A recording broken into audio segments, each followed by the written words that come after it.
예, 그렇기 때문에 직분에 대해서 오늘 말씀을 나누고자 합니다. 오늘 나눌 말씀은 고린도전서 15장 10절 말씀입니다. 여러 구절을 읽게 되어 있지만 될 수 있으면 한 구절을 하려고 합니다. 여러분 기억에 오래 남기 위해서. 자, 우리 15장 10절 한번 읽어보겠습니다.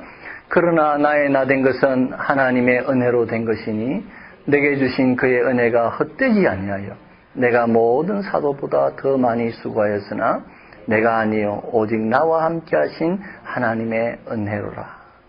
길지 않으니까 한 번 더 읽을까요? 그러나 나의 나 된 것은 하나님의 은혜로 된 것이니 내게 주신 그의 은혜가 헛되지 아니하여 내가 모든 사도보다 더 많이 수고하였으나 내가 아니요 오직 나와 함께 하신 하나님의 은혜로다. 예. 여러분, 저희 어머니께서 자녀를 많이 낳았다는 말은 여러 번 해서 여러분 잘 아시죠? 거의 남자예요. 딸 한 명 있고 거의 남자예요. 그 많은 자녀들 중에. 예, 어머니께서 그 많은 남자 자녀들 중에 아들 중에 목회자가 나기를 바랬었어요. 그래서 저는 사실 처음에는 몰랐어요. 나중에 어머니 돌아가시고 형들한테 이야기를 들어보니까 형들 큰형들부터 해가지고 야, 너 목회자 되라. 너 목회자 되라. 이렇게 많이 말씀하셨더라고요. 근데 아무도 안 되셨어요. 물론 제 누님이 목회자 결혼, 한 명밖에 없는 딸이 목회자 결혼했는데 어쨌든 그 많은 형들이 목사가 되기를 거부하고 안 됐어요. 어머니가 저를 놔뒀겠습니까? 저도 마찬가지로 어릴 때부터 목사 되라. 이제 마지막 막내니까 그렇게 부탁을 하고 했습니다. 근데 저는 목사 되기 싫었었어요. 그래서 왜 목사 되기 싫었냐면은 목회자가 너무 힘들어 보이더라고요. 뭐 육체적으로 힘든다기보다는 제가 제 모교회가 영주동 교회인데, 우리 전신수 목사님하고 같은 모교회입니다. 그 목사님께서 총회장까지 하시고, 전 인생을 성실하게 목회하신 분이에요. 너무너무 모범적인 목회를 하신 분이에요. 근데 그 목사님께서, 내가 존경하는 목사님께서, 많은 공격을 당하더라고요. 내 어린 제 눈에는 정말 존경하는 분이고 모두 다 존경하는 분인데도 앞에서 공격하는 사람도 있고 뒤에서 수근수근 하는 사람도 있고 들려오잖아요. 야, 그런 거 보면서 야, 목회자가 힘들겠다. 예? 목회자 아니면 심지어는 가족에 대해서도 수근수근한 그런 이야기도 들리고 그러면서 야, 이 목회는 정말 어렵다. 내가 존경하는 목사님이 저렇게 그렇다 하는 거 보니까 참 목사는 안 돼야 되겠다. 내 마음에 다 그런 마음이 들더라고요. 고3 때 이제 진학을 하는데 어떤 마음을 드셨는지 우리 담임 선생님이 저에게 너 목사 신학교 가지 않느냐 이렇게 물으세요. 왜 그런 말을 물으시는지 모르겠어요. 근데 제가 그랬어요. 목사는 안 된다고. 목사는 되기 싫다고. 그랬습니다. 근데 결국 제가 대학 때 부흥회, 저는 그래서 일반대를 갔습니다. 제 꿈은 좋은 장로였습니다. 좋은 장로가 되리라. 근데 그래서 일반대 가가지고 공부를 했는데 교회에서 부흥회를 하는데 그래서 제가 은혜를 받았어요. 크게 은혜를 받고 부흥회 참석해서 그 마음에 하나님께서 교회를 위해서 복음을 위해서 내 인생을 다 바쳐야 되겠다. 그렇게 살아야 되겠다. 그런 너무 강한 확신이 거부할 수 없는 그런 확신이 왔었어요. 그래서 이제 신학교를 가려고 준비했죠. 근데 신학교를 가려고 이제 목사가 되려고 마음을 준비했는데도 계속 거부하는 거예요, 제가. 예. 내 같은 사람 자기가 안 된다. 계속 거부하는 그런 게 반복을 했던 기억이 납니다. 여러분은 어떻습니까? 여러분 직분에 대해서 어떻게 생각하세요? 어떤 분들은 다른 직분자들을 보면서 어떤 장로님이나 집사님 잘못하는 거 보면서 아유 나 안 되고 싶다. 에? 나는 좋은 그냥 평신도가 되고 싶다. 직분이 없는 사람이 되고 싶다. 이렇게 생각하시는 분도 계실 겁니다. 또 어떤 분은 저처럼 직분을 이제 받게 되면서도 나는 아니야. 내 같은 자격 없는 사람은 무슨 집사야? 무슨 장로야? 내 같은 사람이 내가 무슨 목사야? 예? 자기에 대한 실망이라는 그 장벽 이것에 가진 분들도 있을 겁니다.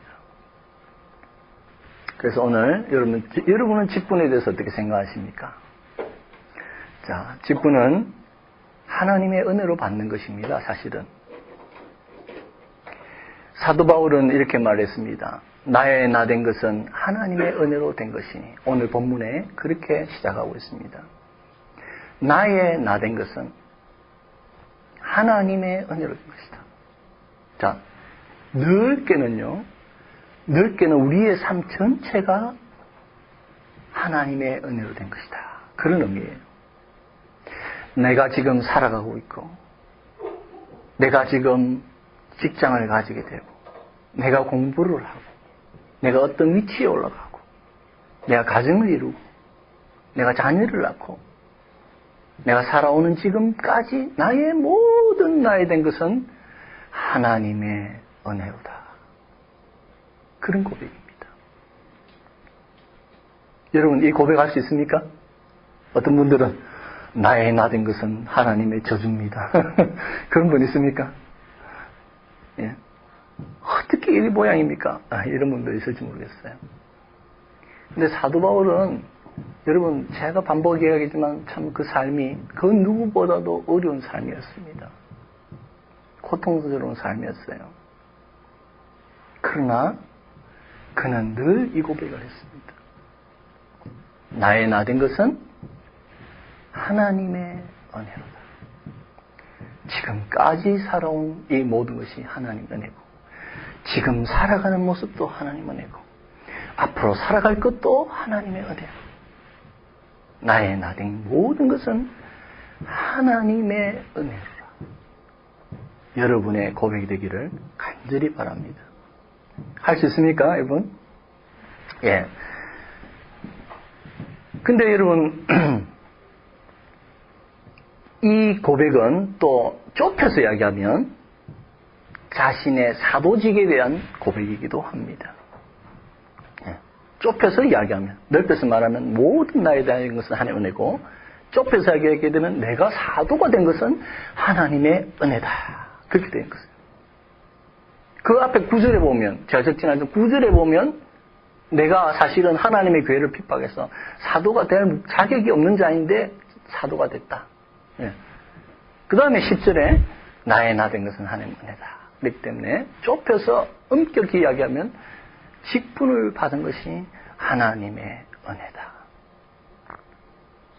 자신이 잘나서 자신이 뭔가 특이해서 능력이 있어서 사도가 된 게 아니라는 겁니다. 여러분 잘 아시죠? 사도 바울이 어떤 분이었습니까? 이거는 사도 바울 자신도 고백할 수밖에 없고 우리 모두가 아는 사실이에요. 사도 바울이 사도가 된 것은 하나님의 은혜예요. 여러분 잘 아시잖아요.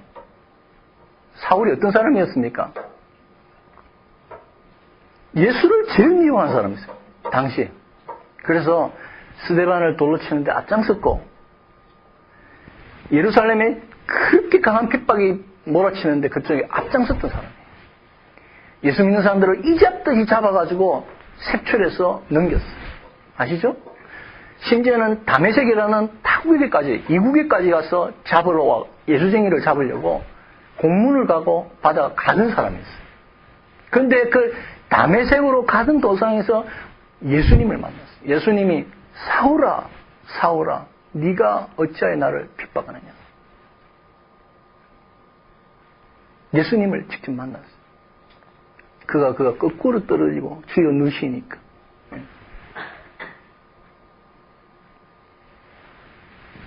그가 예수님을 완전히 만나고 획가닥 변해가지고 복음을 전하는 사람이 됐습니다. 그가 그렇게 미워했던 교회를 위해서 생명을 조금도 아끼지 않고 그가 바치려는 그런 삶을 직접 살았습니다. 말로만이 아니라 우리 눈으로 봤습니다. 역사가 증명합니다. 한순간에 그가 바뀌었습니다.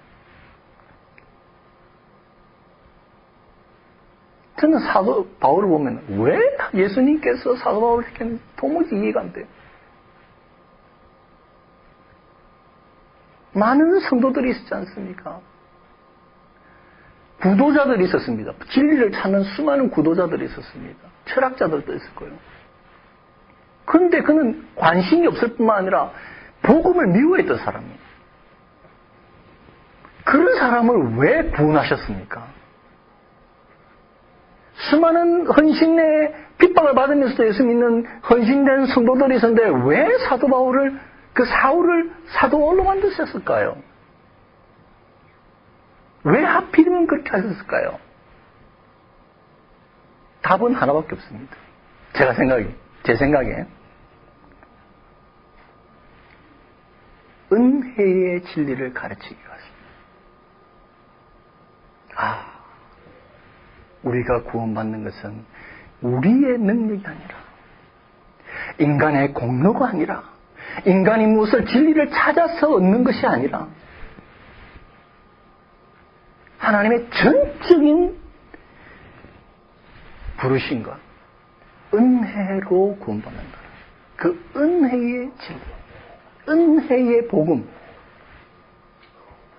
그래서 사도 바울은 로마서를 보고 쭉 보세요. 그 복음은 우리가 구원받는 것은 오직 은혜라는 그 철저한 그 신앙, 그것이 어디서 왔겠습니까? 자기의 경험이에요. 그거는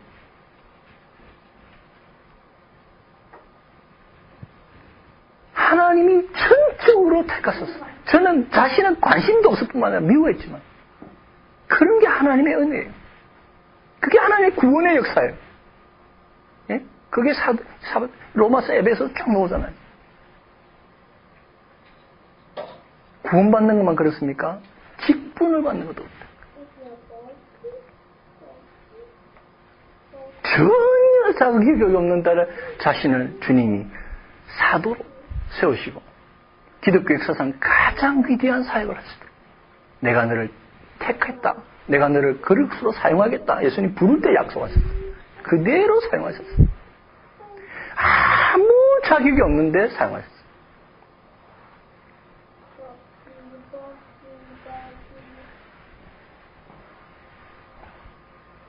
그래서 정말 자신이 직분을 받은 것은 전적인 하나님의 은혜다. 그가 마지막으로 그의 영적인 아들 디모데에게 편지를 보낼 때 그렇게 했잖아요. 나를 능하게 하신 그리스도 예수 우리 주께 내가 감사하면 나를 충성되게 내게 직분을 막 여기 충성되기다면 충성되다는 말이 아니에요. 충성되지 못하 뒤에 보면은 그 디모데전서 1장 12절 뒤에 보면 되겠습니다.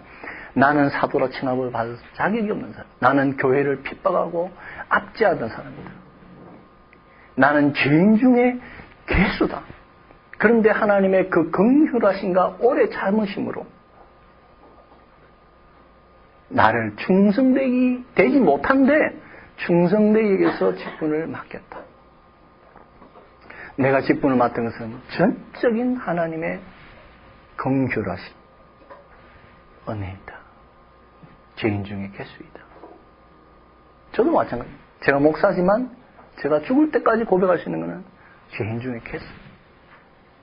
자격이 없습니다. 자격이 있어서 목사 된 것도 아니고요. 내가 목사로서 뭔가를 했다면 그건 제가 자격이 있어서 된 거 아니에요.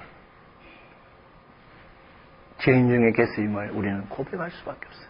오늘 여러분 직분을 받는다. 여러분이 자격이 돼서 여러분 직분 아닙니다. 목사가 임의적으로 듣겠다. 물론 그렇겠죠. 하나님이 사람을 들어서 사용하시니까 물론 그렇죠. 그러나 궁극적으로는 하나님이 나를 직분을 세우셨다. 이 은혜의 신앙이 없이는 바르게 직분을 할 수 없어요. 목사가 은혜를 다 깨닫지 못하고 목사의 직분을 뭐 하지 못하듯이 여러분이 어떤 직분을 앞으로 교회에서 받더라도 은혜를 깨닫지 못하면 나의 나 된 것은 하나님의 은혜라는 것을 깨닫지 못하면 여러분 제대로 직분을 할 수 없습니다. 그래서 은혜를 깨달아야 돼요. 전적인 하나님의 은혜다. 여러분 직분을 받지 못하신 분들은 또 여러분 앞으로 직분을 사모하시기 바랍니다. 내가 뭐 자기 이걸 떠나서 하나님의 은혜 나도 하나님 직분을 주세요. 예, 그렇게 사모하시면 하나님이 여러분에게 직분을 드릴 것입니다. 근데 사도 바울은 여기서 그치지 않았습니다. 만약에 사도 바울이 나의 나 된 것은 하나님의 은혜다 하고 거기서 끝쳤다면 그는 은혜를 헛되이 받는 사람이 될 것입니다. 수많은 사람들이 은혜를 헛되이 받습니다. 여러분, 은혜도 헛되게 받을 수 있습니다. 그래서 고린도후서 6장 1절에 이렇게 말했잖아요. 우리가 하나님과 함께 일하는 자로서 너희를 권하노니 하나님의 은혜를 헛되이 받지 말라고 그랬어요. 은혜를 헛되이 받는 사람이 있다는 거예요. 헛되이 받는다는 말은 무슨 말일까요? 사도 바울은 이렇게 말했어요. 고린도서 15장 10절, 우리 오늘 본문이죠. 나의 나 된 것은 하나님의 은혜입니다 하고 뭐라고 했습니까? 자, 여기서 끝나지 않았습니다. 나의 나 된 것은 하나님의 은혜입니다. 끝나면 안 됩니다. 다음에 뭐라고 했습니까? 내게 주신 그의 은혜가 헛되지 아니하여 내가 모든 사도보다 더 많이 수고하였으나 그랬습니다. 사도 바울은 헛되지 않게 수고했습니다. 모든 사도보다 더 수고했습니다. 수많은 사람들이요, 은혜를 공격합니다. 기독교의 은혜의 교리를 얼마나 공격하는지 모릅니다, 여러분. 정말 이 은혜의 교리를 공격하기 위해서 수많은 종교들이, 수많은 교파들이 공격합니다. 그래서 사도 바울의 그 서신서들의 제일 핵심 중에 내용 하나가 은혜의 신앙을 지키는 겁니다. 어떤 사람들이 그렇게 합니까, 여러분? 야, 우리가 그 은혜로만 구원받을 수 있나? 그래도 인간의 의지가 필요하지. 응? 인간의 노력이 필요하지. 오직 은혜로 어떻게 은혜 받아? 아니야. 인간의 의지가 필요해. 그렇게 하는 사람들도 있어요. 또 천주교 같은 경우는 대표적인 예죠.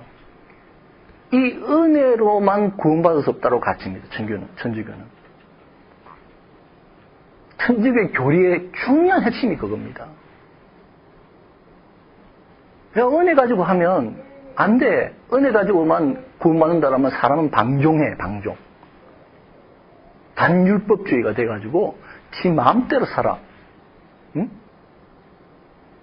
방종하는 삶이 산다고. 은혜를 구원받는다니까 엉망진창으로 살지 않느냐. 이 은혜 그렇게 가르치면 안 돼. 은혜로 구원받지만 그거 가지고 안 되고 구원 못 받고 착한 선행을 해야, 노력을 해야 성화를 이룰 수 있어. 이렇게 말해요. 그걸 이제 신학적으로 말하면 이렇게 말합니다. 칭의와 성화를 혼합을 하는 거죠. 우리는 구원받고 의롭게 되고 이렇게 되는 것이 철저히 하나님의 은혜로, 칭의를 철저히 하나님의 은혜로 봅니다. 그 다음에 우리는 거룩해진, 칭의받은, 의롭다함을 받은 우리가 거룩하게 성화되어 가는 거죠. 근데 천주교에서는 이걸 혼합을 합니다. 칭의, 이거 가지고 완전하게 구원받은 게 아니야, 이렇게 말해요. 예수 믿는 순간 너희가 구원받는 게 아니야, 이렇게 말해요. 그래서 성화를 이렇게 섞어가지고 두 개 다 이루어야 구원을 받을 수 있어? 이렇게 가르치는 거죠. 그게 천주교예요. 로만 캐토릭이죠. 근데 여러분, 그것이 여러분 은혜를 잘 몰라서 그래요. 은혜를 깨닫지 못해서 그래요. 은혜의 능력을 너무 무시해서 그래요. 은혜를 제대로 체험을 못 해봐서 그런 거예요. 은혜를 너무 값싸게 생각해서 그래요. 제대로 은혜 받은 사람은 그렇게 살 수가 없어요, 여러분. 제대로 은혜 받은 사람은 그렇게 방종할 수가 없어요. 제대로 은혜를 체험한 사람은 그렇게, 물론 여러분, 예수 믿는 사람도 넘어집니다. 우리가 천국 가기 전까지는 항상 범죄할 수 있습니다. 그 성경을 거부하는 게 아니죠. 근데 은혜를 너무 약하게 보는 거예요. 예수님의 십자가의 은혜의 능력을 너무 약하게 보는 거예요. 사도 바울은 그 은혜는 헛되지 않는다였어요. 그 은혜가 헛되지 않아서 내가 그 누구보다도 헌신하는 거예요. 그게 은혜의 능력이에요. 진정 은혜를 체험한 사람은 그 누구보다도 더 헌신해요. 더 거룩하게 살려고 몸부림쳐요. 물론 그가 죄 안 짓는단 말 아닙니다. 절대 오해하면 안 됩니다. 그러나 몸부림칩니다. 더 많이 수고하려고 애씁니다. 은혜가 헛되지 않게 하기 위해서. 예수님의 십자가가 헛되지 않기 위해서. 예수님의 십자가의 죽음이 값어치가 떨어지지 않기 위해서. 예수님이 십자가에서 다 이루었다. 그것이 공허한 소리가 되지 않기 위해서. 예수님 십자가의 은혜를 깨달은 사람은, 체험한 사람은 거룩하게 살려고, 더 수고하고, 더 충성하려고 한다는 것입니다, 여러분. 그게 은혜의 능력이에요. 그게 은혜의 능력이에요. 여러분, 우리는 이 은혜를 헛되지 않게 하기 위해서 발부둥치는 참 그리스도인들, 참 사도 바울의 삶, 그것을 우리가 보는 거죠. 은혜가 헛되지 않아요. 내가 여기 수고하였다. 이 수고하였다는 말은 여러분, 더 많이 수고했다는 말은 사실은 우리가 저번 주에 나눠봤죠? 있습니까? 저번 주에 우리가 빌립보서 4장을 나눠봤죠? 괴로움을 의미합니다. 단순하게 내가 더 많이 일을 했다. 예? 은혜가 헛되지 않기 위해서 내가 더 노력을 했다. 다른 성도들보다 뭐 헌금을 더 많이 했다. 그런 의미가 아니에요. 괴로움이에요, 괴로움. 채찍에 맞고, 다른 전도자들보다 더 채찍에 맞고, 더 감옥에 갇히고, 더 그 고난을, 괴로움에 참여하는. 그것이 그의 삶이었어요. 예, 그냥 수고, 이런 의미 아니에요. 이것이 은혜의 능력이에요. 여러분이 은혜로 구원받았고 은혜로 직분을 받는다면 우리는 더 헌신할 수밖에 없고 더 희생할 수 없고 밖에 없는 것이죠. 그 은혜에 감격했어. 내가 그 은혜를 무엇으로 보답할까? 시편 기자예요. 그 고백이 그대로예요. 제가 전에 이야기했죠. 기독교 윤리의 핵심은 우리 윤리학 교수님이 신학교 3년 동안 내선 말이 한마디가 있어요. 내게 주신 하나님의 은혜를 내가 무엇으로 보답할까? 이게 기독교 윤리의 핵심이라고 반복해서 얘기했어요. 그 하나님이 주신 은혜를 내가 나의 나 된 것은 하나님의 은혜인데 그 은혜에 내가 무엇으로 보답할까? 그래서 착하게 살고 그래서 헌신해서 이게 기독교 윤리의 핵심이다. 예. 근데 사도 바울은 고백합니다. 그가 더 많이 수고했지만은 그 수고한 것도 하나님의 은혜로다. 제가 읽어볼까요? 내가 모든 사도보다 더 많이 수고했으나 내가 아니요 오직 나와 함께 하신 하나님의 은혜로다. 내가 좀 더 수고했냐? 했다. 그런데 그것도 내가 잘나서 했느냐? 그게 아니다. 내가 잘나서 더 수고하고 더 주를 위해서 헌신하고 더 거룩한 삶을 살고 아니다는. 그것조차도 하나님이 나와 함께 하신 하나님의 은혜로라. 예. 여러분, 제가 아까 말씀을 더 계속 안 했는데, 제가 이제 신학교를 가고 목사가 되려고 하는데, 두 가지 문제가 제가 고민이 있었어요. 그래가지고 상담을 받은 적이 있습니다. 한 가지는 어떤 거였냐면, 제가 큰 수술을 받게 되고, 수술을 받은 후에 너무 고통스러운 거예요. 중환자실에서 있는데 너무 고통스럽고 이래서, 내가 앞으로 목사가 될 건데, 내가 목사가 되고 만약에 순교의 자리에 온다, 아니면 내가 목숨을 걸고 예수님을 고백해야 될 때가 온다면, 어떻게 보면 이거보다 더 심한 핍박을 받지 않겠느냐. 톱으로 켠다든지. 성경에 나와 있잖아요. 성경에 나와 있잖아요. 자루에 말아가지고 말라 죽인다든지.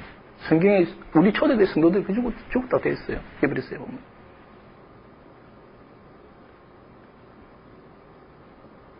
우리 쉽게 말하지만 그런 핍박이 온다. 내가 목사가 돼가지고 만약 그런 핍박이 있으면 내가 견딜 수 있을까? 내가 이 수술을 해가지고 이 고통 하나도 제대로 내가 감당을 못 하겠는데, 내가 그 고통을 감당할 수 있을까? 정말 예수님 끝까지 지킬 수 있을까? 평신도들이야 지키든 안 지키든 제가 떠나서 내가 목사가 만약에 된 후에 안 지킨다면 어떻게 될 것인가? 내가 그럴 자격이 없는데 내가 목사 돼야 되겠나? 이런 생각을 혼자 하는 거예요. 그런데 저희 7째 형이 저에게 말했습니다.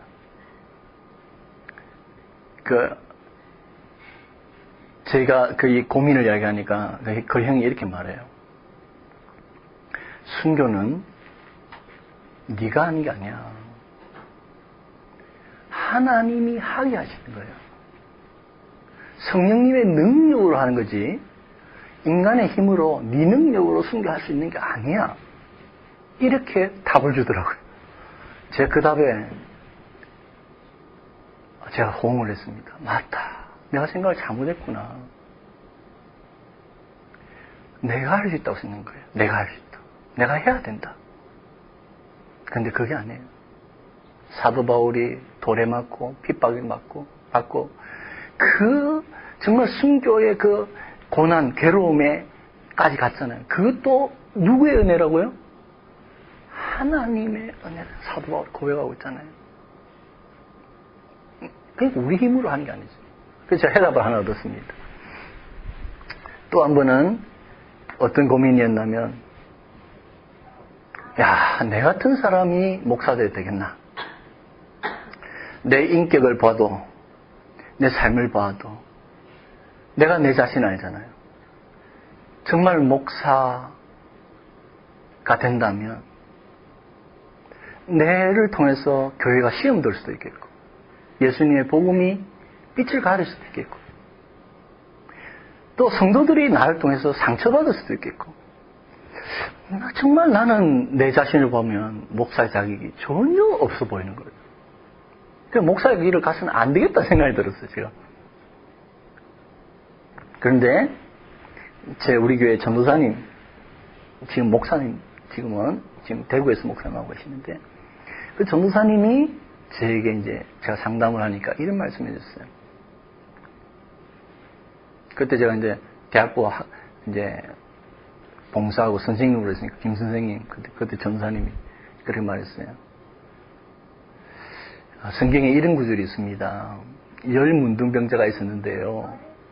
10 문둥병자가 예수님께 찾아왔어요. 그래서 예수님께 문둥병을 낫게 해주세요. 그렇게 하니까 예수님께서 낫게 해주신 것이 아니라 어떻게 하셨냐면, 오늘 보십시다. 누가복음 17장 14절 보시고 가라사대 가서 제사장들에게 너희 몸을 보이라 하셨더니, 잘 들어보세요. 저희가 가다가 깨끗함을 받은지라, 이렇게 되어 있다는 거예요. 원래는요, 이 문둥병은 치료받고 난 후에 제사장에 가서 치료받았다는 것을 확정하기 위해서 보여주는 거예요. 그전에는 이 가면 안 됩니다. 동네에서 돌 던져. 우리 옛날에 돌 던지듯 돌 던져요. 근데 예수님께서 낫게 해주신 게 아니에요. 그냥 문둥병이 그대로 있어요. 있는데 제사장이 보이란 거예요. 너희들은 나갈 것이다. 보이란 거예요. 근데 이 열 문둥병자가 믿음으로 예수님 말씀에 순종해서 제사장 지금 안 났습니다. 분명히. 그런데 가다가 제사장에게 가다가 점점 치료받는 역사를 기적을 경험했다. 이래 성경이 기록됐다는 거예요. 그래서 김생님 목사 자격이 되어서 목사가 되는 게 아닙니다. 김생님이 지금 목사 자격이 있어서 목사다워서 목사 되는 게 아닙니다. 주의 말씀에 순종하고 가다가 보면 목사다워지게 되는 것입니다. 하나님이 만들어 가시는 겁니다. 제가 그 말씀에 답을 얻었어요. 그렇네요. 네. 내가 목사 되는 것도, 목사다워지는 것도 내 노력이 아니라 하나님의 은혜로 되는군요. 네, 그때 제가 순종하고 나갔던 것을 기억합니다. 여러분, 우리가 직분을 맡고 순종한다는 것, 그거 다 하나님의 은혜로 된 것입니다. 적용을 해봅시다. 그러면 어떤 거를 우리가 이런 적용할 수 있겠지요? 나의 나 된 것은 하나님의 은혜이기 때문에 다 하나님의 은혜라는 것을 우리가 깨달읍시다. 그런 교훈을 받을 수도 있고요. 내가 참 수고해도 이것조차도 하나님 은혜니까 우리가 겸손합시다. 그렇게 교훈도 될 수 있겠죠. 근데 오늘 제가 여러분에게 한 가지 적용하고 싶은 거는 이겁니다. 더 많이 수고합시다. 그런 것입니다. 예. 더 많이 수고합시다. 오늘 우리가 나눴죠? 내가 모든 사도들보다 더 많이 수고하였으나. 예. 주의 은혜를 받은 사람들은 더 많이 수고합니다. 오늘 한 단어 기억합시다. 더. 그 적용합시다. 더. 제가 미국 텔레비를 보니까 광고에 이런 게 있더라고요. 게토레이 광고 같아요, 아마. 뭐, 푸시업을 하는데, 조금만 더, 하나만 더, 뭐 이런 게 있습니다. 예? 예, 그런 광고가 있습니다. 오늘 여러분에게도 이 말씀을 드리고 싶습니다. 많은 걸 요구하지 않아요. 많은 것을 이야기한 것이 아니라, 조금만 더. 내가 주의 은혜가 헛되지 않게 하기 위해서 내가 더 수고했다. 여러분, 뭐 예를 한번 들어볼까요? 구체적인 예를. 지난주에 우리가 성경금을 했다. 뭐 작정을 했다. 그러면 예를 들면 그렇습니다. 예를 들어서 10불을 내가 헌금을 하려다가 일부를 좀 빼지 뭐 이렇게 할 수 있잖아요. 그런데 하나님 은혜를 헛되지 않게 하기 위해서 우리는 조금만 더 1불을 더 하는 거예요. 11불을 내는 거예요. 예를 들면 그렇다 이 말입니다. 제가 여러분 조금만 더 내가 마음을 주님을 위해서 일할 때 마음을 그렇게 쓰시라는 겁니다. 자꾸 빼고 덜 하고 이런 것이 아니라 조금만 더 하자. 내가 조금만 더 주를 위해 헌신하자. 그런 마음으로 헌신하시기를 바랍니다. 그렇게 할 때 여러분 세상에서 참 그리스도의 향기가 여러분을 통해서 나타나고 또 주의 복음이 확장되고 여러분의 헌신을 통해서 교회가 부흥될 줄 믿습니다.